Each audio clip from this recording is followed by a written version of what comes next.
ನನ್ನೆಲ್ಲ ಪ್ರೀತಿಯ ಸ್ನೇಹಿತರಿಗೆ ನನ್ನ ಪ್ರೀತಿಯ ನಮಸ್ಕಾರಗಳು. ನನ್ನ ಹೆಸರು ಶ್ರೀನಾಥ್. ನಾನು ಆನ್ಲೈನ್ ಶಿಕ್ಷಣ ಬಗ್ಗೆ ಪ್ರಸ್ತಾಪಿಸಲಿದ್ದೇನೆ. 21ನೇ ಶತಮಾನದಲ್ಲಿ ತಾಂತ್ರಿಕ ಕ್ಷೇತ್ರದಲ್ಲಿ ಅತ್ಯದ್ಭುತವಾದ ಸಾಧನೆ ಆಗಿರುವುದನ್ನು ನಾವು ಕಾಣಬಹುದು. ಈ ತಾಂತ್ರಿಕ ಕ್ಷೇತ್ರದ ಸುವರ್ಣ ಅವಕಾಶಗಳನ್ನು ಬಳಸಿಕೊಂಡು ಅವುಗಳನ್ನು ಶಿಕ್ಷಣದ ಮೇಲೆ ಅಳವಡಿಸಿಕೊಳ್ಳುವ ಪ್ರಕ್ರಿಯೆಯು 21ನೇ ಶತಮಾನದ ಮೊದಲ ಅರ್ಧದಲ್ಲಿ ನಡೆಯುತ್ತಿರುವ ಚಟುವಟಿಕೆಗಳನ್ನು ನಾವು ಗಮನಿಸಬಹುದಾಗಿರುತ್ತದೆ. ಈ ತಾಂತ್ರಿಕ ಸಲಹೆಗಳನ್ನು ಪಡೆದುಕೊಂಡು ಅವುಗಳನ್ನು ಶಿಕ್ಷಣದ ಮೇಲೆ ಯಾವ ರೀತಿಯಾಗಿ ಅಳವಡಿಸಿಕೊಳ್ಳಬಹುದು ಅಂದರೆ ಅಂತರ್ಜಾಲದ ಮೂಲಕ ನೀಡುವ ಶಿಕ್ಷಣ.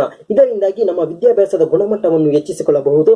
ಈ ಅಂತರ್ಜಾಲ ಶಿಕ್ಷಣವು ನಮ್ಮ ವಿದ್ಯಾರ್ಥಿಗಳ ಕಲಿಕೆಯನ್ನು ಅತ್ಯಂತ ವರ್ಣರಂಜಿತವಾಗಿ ತಮ್ಮ ಜ್ಞಾನವನ್ನು ಹೆಚ್ಚಿಸಿಕೊಳ್ಳಲು ಸಹಾಯ ಮಾಡುತ್ತದೆ. ಐಸಿಟಿಸಿ ಕ್ಲಾಸ್ಗಳಾಗಿರುವುದು, ಪಿಪಿಟಿ ಮೂಲಕ ಆಗಿರಬಹುದು. ಈ ಅಂತರ್ಜಾಲ ಶಿಕ್ಷಣವು ವಿವಿಧ ರೀತಿಯ ಪರಿಕಲ್ಪನೆಗಳನ್ನು ಒಳಗೊಂಡ ಶಿಕ್ಷಣವೂ ಆಗಿದೆ. ಯೂಟ್ಯೂಬ್ ಚಾನೆಲ್ಗಳ ಮುಖಾಂತರ ಆಗಿರಬಹುದು, ಗೂಗಲ್ ಮೀಟ್, ಝೂಮ್ ಆ್ಯಪ್ಗಳ ಮುಖಾಂತರವು ವಿದ್ಯಾರ್ಥಿಗಳು ಎಲ್ಲಿರುತ್ತಾರೋ ಅಲ್ಲಿ ಅವರನ್ನು ಕಾಂಟ್ಯಾಕ್ಟ್ ಮಾಡಿ ಅವರಿಗೆ ಶಿಕ್ಷಣವನ್ನು ನೀಡುವುದಾಗಿರುತ್ತದೆ. 21ನೇ ಶತಮಾನವು ಮುಂದುವರಿದಂತೆ ಶಿಕ್ಷಣ ಕ್ಷೇತ್ರವು ಮುಂದುವರಿಸಲು ಈ ಆನ್ಲೈನ್ ಶಿಕ್ಷಣವೆಂಬುದು ಅದ್ಭುತವಾದ ಒಂದು ಸಾಧನವಾಗುತ್ತಿರುವುದನ್ನು ನಾವು ಕಾಣಬಹುದಾಗಿರುತ್ತದೆ. ಈ ಸಾಂಕ್ರಾಮಿಕ ರೋಗ ಕೊರೋನಾ ಸಂದರ್ಭದಲ್ಲಿ ಇಡೀ ವಿಶ್ವವೇ ಸ್ತಬ್ಧವಾಗಿ ಲಾಕ್ಡೌನ್ ಮೊರೆ ಹೋಗಿದ್ದಾಗ ಈ ಶಿಕ್ಷಣ ಕ್ಷೇತ್ರವು ಅದರಲ್ಲಿ ಹೊರತಾಗಿರಲಿಲ್ಲ. ಈ ಅರ್ಧಕ್ಕೆ ನಿಂತಿರುವ ಶಿಕ್ಷಣವನ್ನು ಮತ್ತೆ ಮುಂದುವರಿಸಲು ಈ ಆನ್ಲೈನ್ ಶಿಕ್ಷಣವೆಂಬುದು ಒಂದು ಅತ್ಯದ್ಭುತವಾದ ಸಾಧನೆ ಆಗಿರುವುದನ್ನು ಸಹ ನಾವಿಲ್ಲಿ ಕಾಣಬಹುದಾಗಿರುತ್ತದೆ. ಇಷ್ಟೆಲ್ಲ ಅಂಶಗಳನ್ನು ಒಳಗೊಂಡಿದ್ದರೂ ಇದರಲ್ಲಿ ಸಹ ಅನುಕೂಲ ಮತ್ತು ಅನಾನುಕೂಲಗಳನ್ನು ನಾವು ಕಾಣಬಹುದಾಗಿರುತ್ತದೆ. ಮೊದಲನೇದು ಅನುಕೂಲ, ಏಕಾಗ್ರತೆ. ಈ ಏಕಾಗ್ರತೆಯು ಆನ್ಲೈನ್ ಶಿಕ್ಷಣದಲ್ಲಿ ಸಾಧಿಸಬಹುದು. ಈ ನಾರ್ಮಲ್ ಕ್ಲಾಸ್ಗಳಲ್ಲಿ ನಾವು ಶಿಕ್ಷಕರು ಮತ್ತು ವಿದ್ಯಾರ್ಥಿಗಳ ನಡುವೆ ಬೋಧನೆ ನಡೆಯುತ್ತಿದ್ದಾಗ ಅವರ ಸ್ನೇಹಿತರಿಂದ ಕುಚೇಷ್ಟೆಗಳಿಂದ ವಿದ್ಯಾರ್ಥಿಯ ಏಕಾಗ್ರತೆಯನ್ನು ತಪ್ಪಿಸಬಹುದಿತ್ತು. ಇದರಿಂದ ಅವನ ಜ್ಞಾನ ಮಟ್ಟವು ಕುಗ್ಗುತ್ತಾ ಹೋಗುತ್ತಿತ್ತು. ಆದರೆ ಆನ್ಲೈನ್ ಕ್ಲಾಸ್ನಲ್ಲಿ ಅವನ ವಿದ್ಯಾರ್ಥಿ ಪಕ್ಕ ಯಾರು ಇಲ್ಲದಿರುವುದರಿಂದ ಅವನ ಏಕಾಗ್ರತೆಯನ್ನು ತಪ್ಪಿಸಲಾಗುವುದಿಲ್ಲ. ಏಕೆಂದರೆ ಶಿಕ್ಷಕರ ಮತ್ತು ವಿದ್ಯಾರ್ಥಿಗಳ ನೇರವಾದ ಸಂವಾದ ನಡೆಯುತ್ತಿರುತ್ತವೆ. ಎರಡನೇದಾಗಿ ವೆಚ್ಚವನ್ನು ಕಡಿಮೆ ಮಾಡಬಹುದು.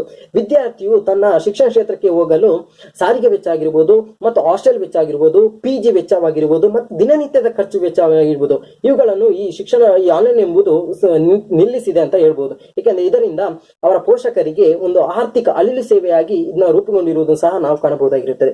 ಮತ್ತು ಸಮಯ ಮತ್ತು ಸ್ಥಳದ ಅವಕಾಶಗಳು ಸಿಗುತ್ತದೆ. ವಿದ್ಯಾರ್ಥಿಗೆ ಬೋಧನೆ ಮಾಡಿದಾಗ ಆ ನೋಟ್ಸ್ ಗಳನ್ನು ಕಲೆಕ್ಟ್ ಮಾಡಲು ಅವನು ಲೈಬ್ರರಿಗೆ ಹೋಗುತ್ತಿದ್ದ. ಆದರೆ ಅಲ್ಲಿ ಹಲವಾರು ಬುಕ್ಗಳನ್ನು ರಿಸರ್ಚ್ ಮಾಡಿ ಅವನು ನೋಟ್ಸ್ ಮಾಡಬೇಕು. ಇದರಿಂದ ಅವನ ಸಮಯ ಹೆಚ್ಚಾಗ್ತಿತ್ತು. ಆದರೆ ಈಗ ಅವನ ಬೆರಳ ತುದಿಯಲ್ಲಿ ಇಡೀ ವಿಶ್ವವೇ ಇರುವುದರಿಂದ ಅವನಿಗೆ ಸಂಬಂಧಪಟ್ಟ ಮಾಹಿತಿಯನ್ನು ಗೂಗಲ್ ನಲ್ಲಿ ಸರ್ಚ್ ಮಾಡಿದ ಕ್ಷಣದರ್ಧದಲ್ಲಿ ಅವನಿಗೆ ಸಂಬಂಧಪಟ್ಟ ಮಾಹಿತಿಗಳು ಸಿಗುತ್ತದೆ. ಮತ್ತು ವಿದ್ಯಾರ್ಥಿಯು ಅನೇಕ ಅನಾರೋಗ್ಯದಿಂದ ಬಳಲುತ್ತಿದ್ದಾಗ ಅವನು ನಾರ್ಮಲ್ ಕ್ಲಾಸ್ಗಳಲ್ಲಿ ಹೋಗ್ಲಿಕ್ಕೆ ಆಗುತ್ತಿರಲಿಲ್ಲ. ಆದರೆ ಆನ್ಲೈನ್ ಕ್ಲಾಸ್ಗಳಲ್ಲಿ ಮೊಬೈಲ್ ಅಲ್ಲಿ ಕ್ಲಾಸ್ಗಳನ್ನು ಕೇಳುವುದರಿಂದ ಅವನು ಕ್ಲಾಸ್ಗೆ ಹೋಗಬಹುದು. ಇದರಿಂದ ಹಾಜರಾತಿ ಪ್ರಮಾಣವನ್ನು ಸಹ ಅವನು ಇನ್ಕ್ರೀಸ್ ಮಾಡಿಕೊಳ್ಳಬಹುದಾಗಿರುತ್ತದೆ. ಮತ್ತು ನುರಿತ ಮತ್ತು ಅನುಭವಿ ಶಿಕ್ಷಕರಿಂದ ಮಾರ್ಗದರ್ಶನ ಸಹ ಪಡೆಯಬಹುದಾಗಿರುತ್ತದೆ. ಈ ನುರಿತ ಮತ್ತು ಅನುಭವಿ ಶಿಕ್ಷಕರು ಕೆಲವೊಂದು ಸಂಸ್ಥೆಗಳಿಗೆ ಮಾತ್ರ ಸೀಮಿತವಾಗಿರುತ್ತಾರೆ. ಇವರುಗಳು ಬೋಧನೆ ಮಾಡಿದಂತಹ ವಿಡಿಯೋಗಳನ್ನು ಯೂಟ್ಯೂಬ್ ಅಥವಾ ರೆಕಾರ್ಡ್ ಮಾಡಿ ಬಿಡುವುದರಿಂದ ನಾವು ಅವರ ಮಾರ್ಗದರ್ಶನ, ಅವರಲ್ಲಿರುವ ಜ್ಞಾನವನ್ನು ಸಹ ನಾವು ಪಡೆಯಬಹುದಾಗಿರುತ್ತದೆ. ಮತ್ತು ಕಲಿಕೆಯಲ್ಲಿ ಪರಿಣಾಮಕಾರಿಯಾದಂತಹ ಶಿಕ್ಷಣವನ್ನು ಪಡೆಯಬಹುದಾಗಿದೆ. ಹೇಗೆಂದರೆ ಒಂದು ಕಾನ್ಸೆಪ್ಟ್ ಬೋಧನೆ ಮಾಡಿ ಶಿಕ್ಷಕರು ಬೋಧನೆ ಮಾಡಿದಂತಹ ಅರ್ಥವಾಗದಿದ್ದಾಗ ಅದನ್ನು ರೆಕಾರ್ಡ್ ಮಾಡಿಕೊಂಡು ನಾವು ಪುನಃ ಕೇಳುವುದರಿಂದ ಆ ಕಾನ್ಸೆಪ್ಟ್ಗಳು ಈಸಿಯಾಗಿ ನಮಗೆ ಅರ್ಥವಾಗುತ್ತದೆ. ಇದರಿಂದ ನಿಮ್ಮ ಜ್ಞಾನ ಮಟ್ಟವನ್ನು ಸಹ ಹೆಚ್ಚಿಸಬಹುದು. ಈಗ ಅನಾನುಕೂಲಗಳನ್ನು ನಾವು ನೋಡೋಣ. ನಿರುದ್ಯೋಗ ಸೃಷ್ಟಿಯಾಗುತ್ತದೆ. ಹೇಗೆಂದ್ರೆ ಒಂದು ವಿಷಯಕ್ಕೆ ಸಂಬಂಧಪಟ್ಟ ಶಿಕ್ಷಕರು, ಉದಾಹರಣೆಗೆ ಸೈನ್ಸ್ಗೆ ಸಂಬಂಧಪಟ್ಟ ಶಿಕ್ಷಕರು, ಅವರಿಗೆ ಮೂಲಭೂತ ಸೌಕರ್ಯಗಳು ಇಲ್ಲದಿದ್ದಾಗ ಈಗಲೂ ಸಹ ಅವರು ಆನ್ಲೈನ್ ಶಿಕ್ಷಣ ತೆಗೆದುಕೊಳ್ಳಲು ಸಾಧ್ಯವಾಗುವುದಿಲ್ಲ. ಇದರಿಂದ ನಿರುದ್ಯೋಗ ಸೃಷ್ಟಿಯಾಗುತ್ತಿರುವುದನ್ನು ಸಹ ನಾವು ಕಾಣಬಹುದಾಗಿರುತ್ತದೆ. ಹಾಗೆ ಎರಡನೇದಾಗಿ ನೈತಿಕತೆಯ ಅಂಧಪತನವಾಗುತ್ತಿರುವುದನ್ನು ನಾವು ಕಾಣಬಹುದಾಗಿರುತ್ತದೆ. ಏಕೆಂದರೆ ಆನ್ಲೈನ್ ಶಿಕ್ಷಣವು ಪಠ್ಯ ಮತ್ತು ಪಠ್ಯಕ್ಕೆ ಸೀಮಿತವಾದಂತಹ ಮಾತ್ರ ಮಾಹಿತಿಯನ್ನು ನೀಡುತ್ತಿರುವುದನ್ನು ಕಾಣಬಹುದಾಗಿರುತ್ತದೆ. ಅದರಂತೆ ಇಲ್ಲಿ ಸಾಮಾಜಿಕ ಮೌಲ್ಯ ಆಗಿರ್ಬೋದು, ಮತ್ತು ಜೀವನವನ್ನು ಹೇಗೆ ರೂಪಿಸಿಕೊಳ್ಳಬಹುದಾಗಿರಬಹುದು, ಮತ್ತು ಕೌಟುಂಬಿಕ ಸಮಸ್ಯೆಗಳನ್ನು ಹೇಗೆ ಎದುರಿಸಬಹುದು, ಮತ್ತು ದೇಶಭಕ್ತಿ, ರಾಷ್ಟ್ರೀಯತೆ ಇವೆಲ್ಲವೂ ಆನ್ಲೈನ್ ಶಿಕ್ಷಣದಲ್ಲಿ ಪರಿಪಕ್ವತೆಯಿಂದ ತಿಳಿಸಲು ಸಾಧ್ಯವಾಗುತ್ತಿಲ್ಲ. ಇದರಿಂದಾಗಿ ಸ್ವಾಸ್ಥ್ಯ ಸಮಾಜದ ನಿರ್ಮಾಣಕ್ಕೆ ಇದೊಂದು ಮಾರಕವಾಗುತ್ತಿರುವುದನ್ನು ನಾವು ಕಾಣಬಹುದು. ಮತ್ತು ಹೊರಗಿನ ಪ್ರಪಂಚ ಸಹ ಆನ್ಲೈನ್ ಶಿಕ್ಷಣದಿಂದ ತಿಳಿಯುತ್ತಿಲ್ಲ. ಇದು ಮತ್ತು ನಲಿ ಕಲಿ ಆಗಿರ್ಬೋದು, ನೋಡಿ ಕಲಿ, ಇಂತಹ ಶಿಕ್ಷಣಗಳು ಇಲ್ಲಿ ಆನ್ಲೈನ್ ಶಿಕ್ಷಣದಲ್ಲಿ ನೀಡಲಿಕ್ಕೆ ಆಗುತ್ತಿಲ್ಲ. ಇದರಿಂದ ಸಾಂಸ್ಕೃತಿಕ ಚಟುವಟಿಕೆ ಸಹ ಭಾಗವಹಿಸಲಿಕ್ಕೆ ಆಗುತ್ತಿಲ್ಲದನ್ನು ನಾವು ಕಾಣಬಹುದು. ಮತ್ತೆ ಮುಂದುವರಿದು ತಂತ್ರಜ್ಞಾನವೆಂಬುದು ಈ ನಗರ ಪ್ರದೇಶಗಳಿಗೆ ಸೀಮಿತವಾಗಿರುವುದನ್ನು ನಾವು ಕಾಣಬಹುದಾಗಿರುತ್ತದೆ. ಈಗಲೂ ಸಹ ಎಷ್ಟೋ ಹಳ್ಳಿಗಳು ತಂತ್ರಜ್ಞಾನದಿಂದ ವಂಚಿತವಾಗಿರುವುದನ್ನು ನಾವು ಕಾಣಬಹುದು. ಗುಡ್ಡಗಾಡು ಪ್ರದೇಶವಾಗಿರ್ಬೋದು, ಹಳ್ಳಿಗಳಾಗಿರ್ಬೋದು, ಮೊಬೈಲ್ ಬಳಕೆ ಗೊತ್ತಿರದ ಗ್ರಾಮಗಳಾಗಿರ್ಬೋದು. ಇದರಿಂದ ಆನ್ಲೈನ್ ಶಿಕ್ಷಣವು ಕುಂಠಿತಗೊಂಡು ಅಲ್ಲಿ ಬಾಲಕಾರ್ಮಿಕ ಪದ್ಧತಿ ಆಗಿರ್ಬೋದು, ಮತ್ತು ಈ ಬಾಲ್ಯ ವಿವಾಹ ಪದ್ಧತಿಯು ಈಗ ಮತ್ತೆ ಚಿಗುರೊಡೆಯುತ್ತಿರುವುದನ್ನು ಸಹ ನಾವು ಕಾಣಬಹುದಾಗಿದೆ.